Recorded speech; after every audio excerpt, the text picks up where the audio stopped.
sit? I'll sit. It's up to you. What do you want? 5 minutes, okay. So. Good afternoon.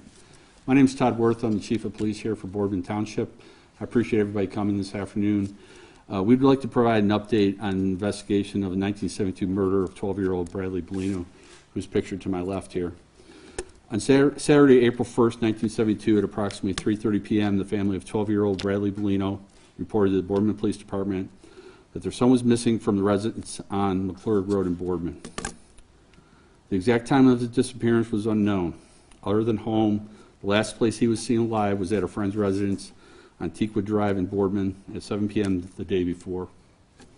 On Tuesday, April 14th, 1972, at approximately 7:55 a.m., Bradley Bellino was discovered deceased by employees of a trash hauling company in a refuse dumpster that was located behind what was then Isley's Restaurant in Boardman Plaza, just down the street from here.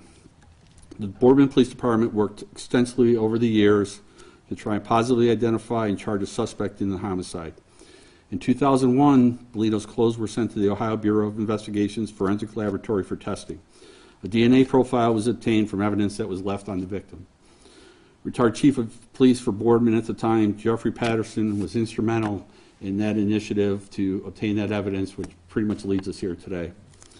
Over the years, numerous potential suspects were checked against the DNA sample and also through the National Combined DNA Index System, more commonly known as CODIS. There was always negative results.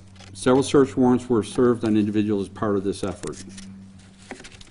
A violent death of a child hits a community extremely hard. It's no different for the investigators that are tasked with handling a case like that. While this list is not inclusive, I think it's very important to note the work over the years of several officers, some of whom are here today, I'd like to point out. Retired Boardman Police Department Lieutenant Robert Rupp, who's sitting in the back. Lieutenant George Statler, former Chief of Police, Jack Nichols. Captain Steve Baylog, Captain Sal, who's in the back also, among many others, worked tirelessly after this event happened and then throughout the years to try and bring the killer to justice. In 2019, Boardman PD Captain Albert Kakasik, who's sitting in front of me here, revisited the case and started work to facilitate the use of familial DNA testing and genetic genealogy related to DNA sample found on the victim. The department contracted with Parabon Nano Labs to analyze the DNA sample and provide leads based on the family trees related to the familial DNA that was found on the victim. During the next 4 years, DNA samples of persons identified by Parabon with possible familial links to the unknown subject were taken to test. Some of the individuals volunteered their samples willingly, while others we had to collect by other means. The results of this testing helped to eliminate certain branches of the extended family tree and helped us focus on others. As part of this, Youngstown FBI resident agency assisted us in obtaining samples from out of state, and that was instrumental in helping the department get to where we are today. Recently, a sample taking resulted in a finding of 98.28% probability that the DNA found on the victim and his clothing matched an individual previously known to investigators in this case.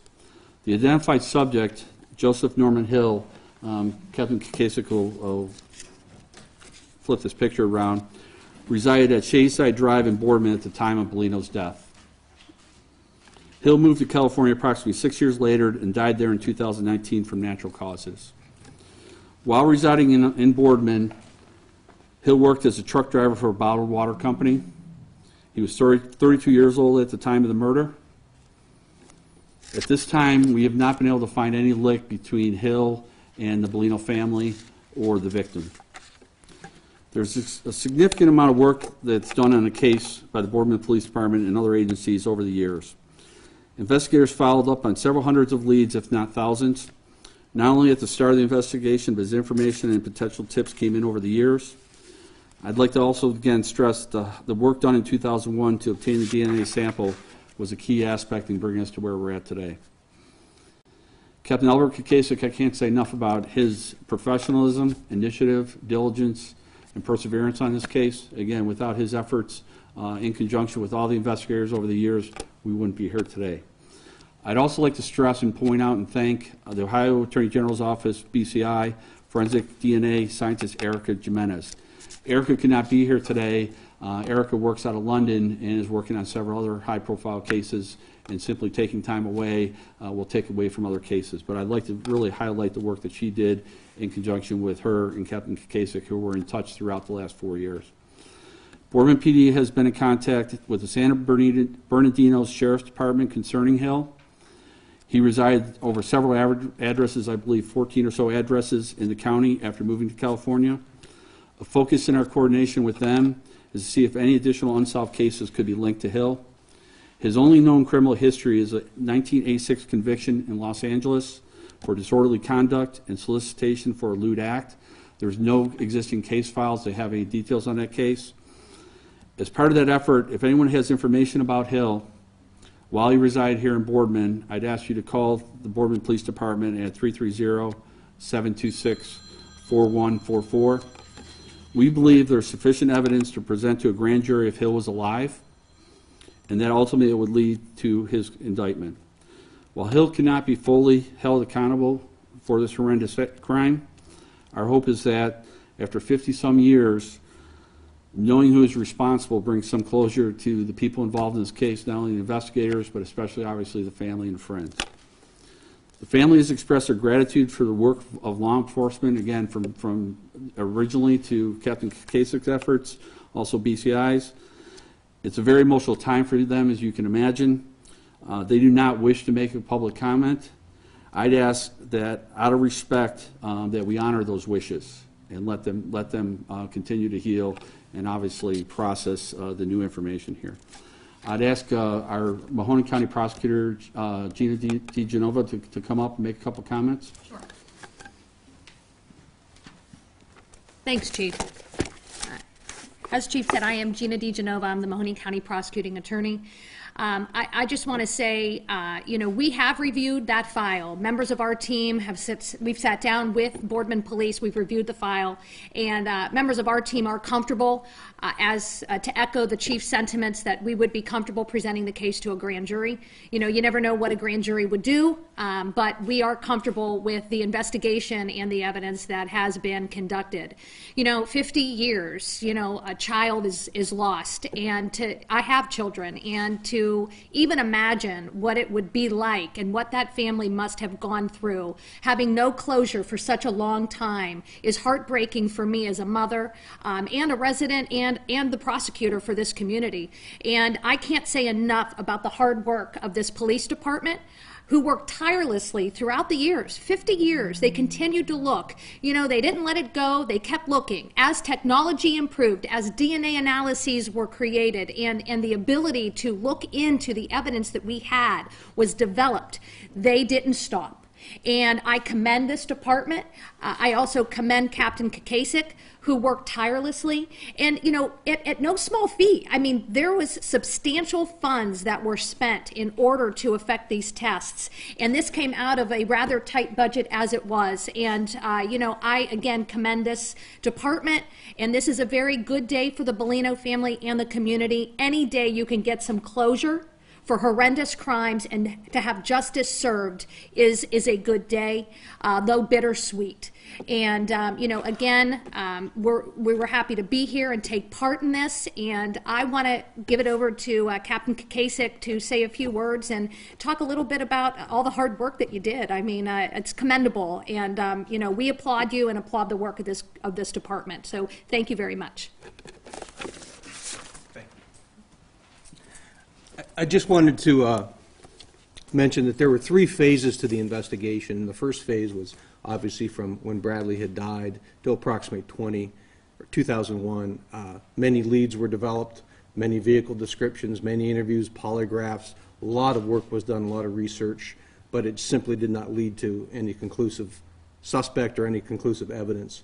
When Chief Patterson reopened it, thankfully, we were able to exhume Bradley, obtain his DNA, his mother's DNA. His clothing was analyzed. DNA was recovered on it. We could determine it was not his. So in 2019, when we worked with Parabon, they were able to quickly develop what they call a genophenotype of the person. And what they had told us is that the person that they believed was the suspect was a European male. His Regional ancestry was from North and Europe, Northeast. Fair or very fair skin color, brown or hazel eye color, brown or black hair color, and few, some, or many freckles. Now, when we went through this genealogy, of course, we focused on persons that fit that phenotype first. And we slowly worked through the genealogical trees provided by Parabon. We would send samples. One sample was sent to the Marshall University lab, and the rest were sent to Parabon. And of course, their genealogists and research people would point us in which direction. It was difficult because obviously not all family trees take into account out of wedlock births or adoptions. So we were very fortunate, just slowly worked our way. Plainclothes detectives from the Boardman Police Department Narcotics Enforcement Unit conducted surveillance, obtained DNA from other means for people who would not assist. And we actually came to the part where we were one of our last trees we were looking at. That relative voluntarily provided samples, and it was matched by BCI. Now, the reason the report does not say 100% is simply because Mr. Hills is not alive. He was cremated. There is no biopsy. We cannot take any type of sample and test it. Now, we are still working with California to locate, if possible, a medical facility he was in it would have that. We have not at this time. But BCI's forensic scientist is comfortable completely saying that there is no doubt that that is the person it belonged to. Now, Mr. Hill resided in Boardman in 1972. He left around 1978, moved to California for work reasons, stayed out there. He was married. His wife passed away in 1993. Obviously, we have no ability to speak to her or any other relatives. There's no crime scenes we can look at in California, nothing here. He drove locally for a bottled water company. There's simply no link. We spoke to the Bellino family. We were trying to look at was similar churches or schools. There was simply no link. Now, what we did find out, and you may see a discrepancy on the date of death, is Bradley left and was last seen on the 31st at 7:30 p.m. at the Teakwood Drive address, and he was found on Tuesday. But because of the autopsy and the food that was in the stomach, it was not digested. So he died within 2 to 4 hours of leaving that house. No later than midnight, which would put it at the first. We believe it's actually less. He died sooner than that. There was no markings on his hands or feet indicating he was bound. Whether he got voluntarily in the car or not, we don't know. But we do know, based upon that and the fact that when he was placed in the trash dumpster, at the time the dumpster had been cleared out on Friday, employees put fresh trash in. When he was found on Tuesday, there was trash on top of him. So at 9 o'clock at that night, he would have been placed on top of refuse. And when they found him, unfortunately, he was on top of refuse, and refuse was on top of him. So that helps us narrow down the time when he was placed in there. There had been some rumors that he was abducted and held for some time places. There's simply no scientific evidence that we could find of that fact. And if other people were involved, we don't know. We just don't have any other scientific evidence. But as of this time, we've located, again, Mr. Hill's last address. He was in an assisted nursing facility. He was cremated. No autopsy, no biopsy. So there's really no persons else that we can speak with in California at this time. Chief, do you have any questions? Staff here. Yep. At this time, I'd open it up to any questions.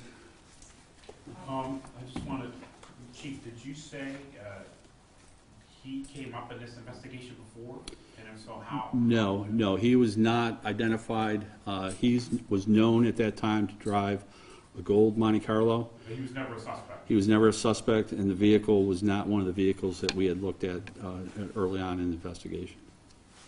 Is his address known from the time when he lived here in Boardman? It is. Is that public? It's not just something I'm going to comment on specifics of that. He has not lived in the area for numerous years, obviously. So he was in Boardman and on Shady Side in that vicinity, but not going to release the address. Other questions? Are you guys sure he got into a car? No. We have no indication of where Bradley left that evening, what path he took. He was known to walk home back and forth at different times. So we don't have any indication of a vehicle that he got into or anything else like that. How far away was from where he was found from where he was last seen? Well, he was last seen in Applewood Acres, Okay. and he was found in Boardman Plaza, so it's approximately a mile. Okay. Do you know if this could be connected to any other cold cases that were, I don't know, happening around that time, maybe 1 or 2 years around that time? There was a Windsor Street and Afton Street situation as well? Yeah, so a big part of that and a big part of today to bring attention to this is trying to identify his life, different aspects, and is he part of any other crime that case that we can have information that leads to solving that case for that family. One of the things, the key thing going back to 2001 is that DNA, that CODIS. There's been no hit since then on that. So we're renewing. Captain Kasich has been in contact with the Sheriff's Department in California. They actually have a full-time cold case unit that handles cases. So our hope is that, if there is something else out there, we do have a couple of local matters here that we are revisiting. We don't have any indication at this point that there is, but something that we'll continue to pursue. Don't you have DNA from David Evans?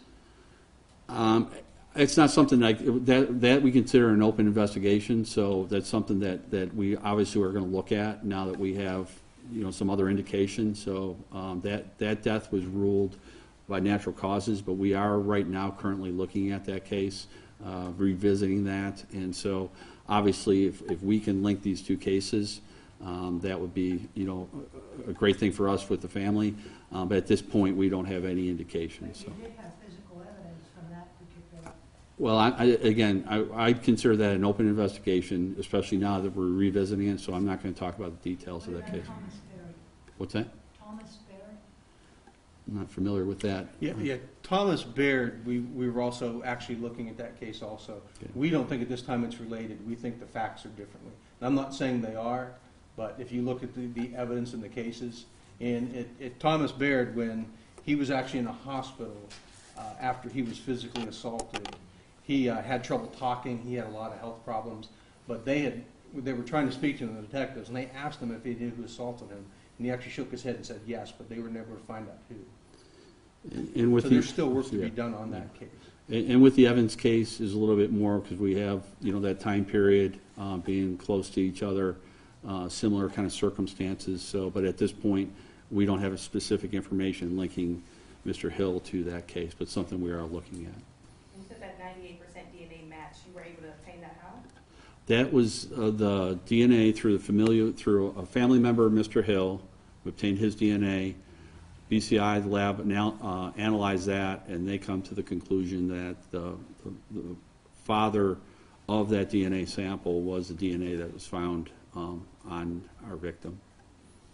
Well, there's no scientific evidence to prove that there are no other suspects. Do you have any reason to believe that anyone else helped him? I would say no, based upon what I know from the case, that this was the physical evidence we had in this case that what we pursued. I'm not aware of anything in the case file that indicates multiple subjects. I think that was some of the issues of the case taking, the amount of work that went into it is the different theories that were out there, the speculation throughout the years, and I think, what we've told is the information that we have specifically that we know about this case.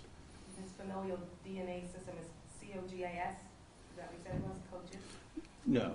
CODIS is the state or the federal system. CODIS is actually the database where the DNA identifiers are maintained. So any kind of new DNA profile that may hit on that database. Again, Mr. Hill had very limited criminal history, just that one instance in 1986.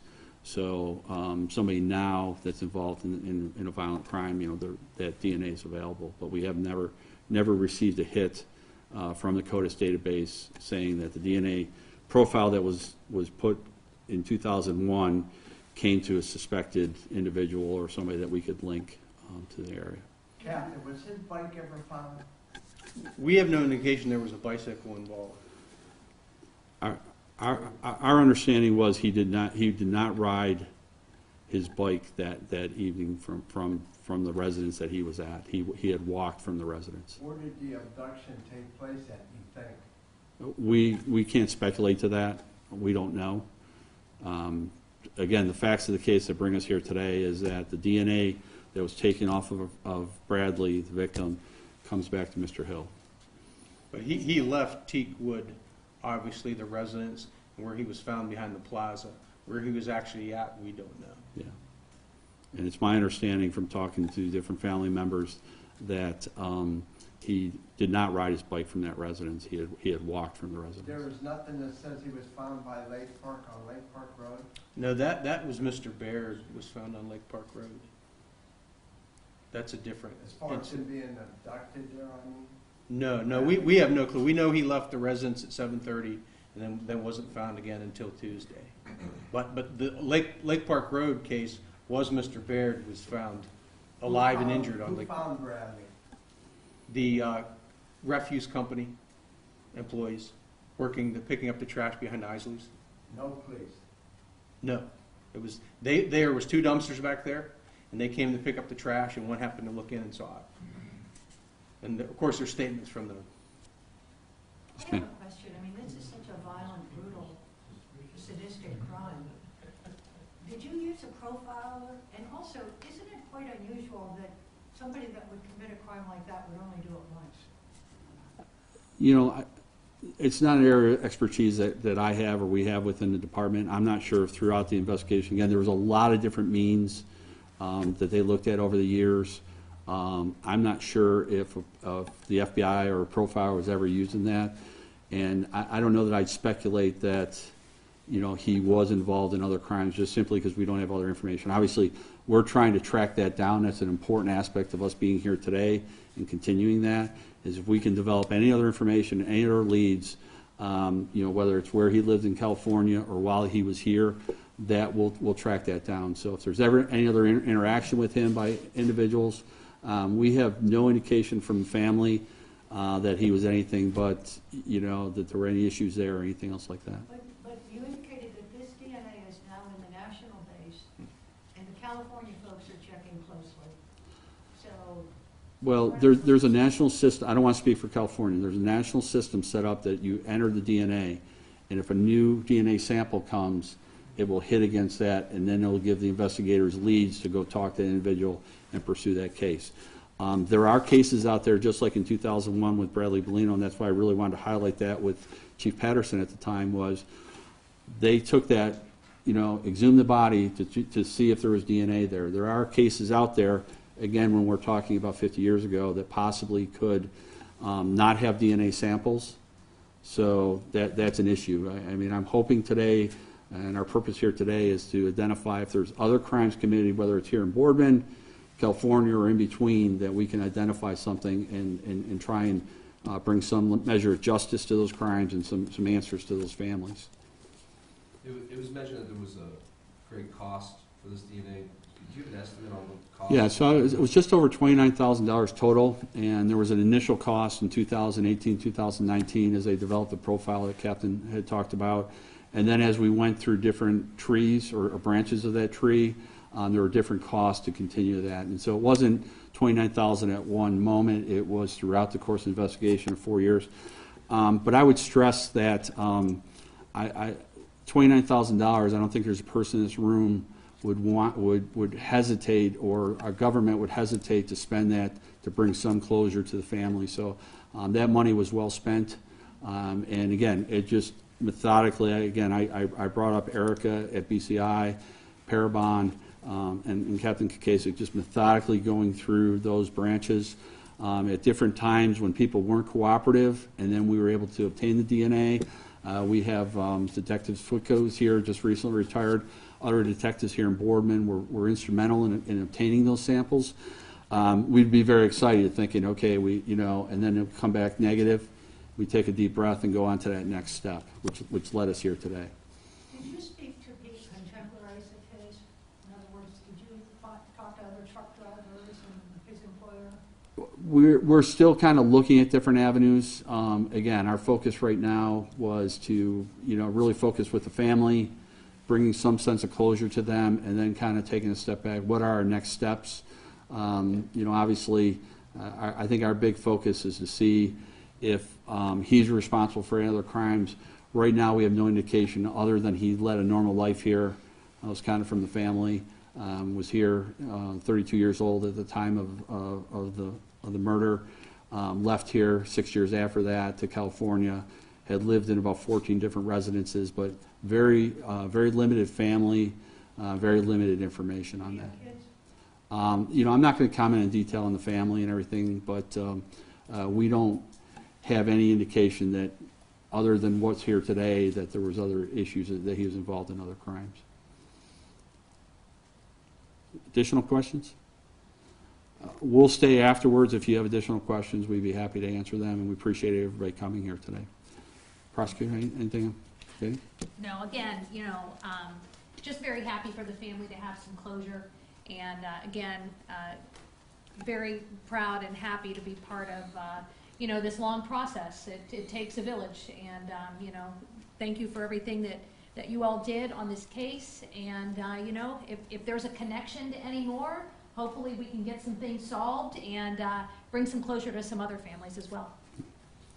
Thank you very much. And again, I would just stress the family, obviously, even though this is over 50 years later, this is a very difficult time for the family, and I'd request that everybody respects their privacy. Captain, am I forgetting anything? No, Chief, thank you. Thank you for coming today, and again, we'll stay afterwards if you have any other questions or... Captain, can you spell your first and last name? Yes, Albert, and my last name is Kakascik. S-C-I-K. Albert Kakascik.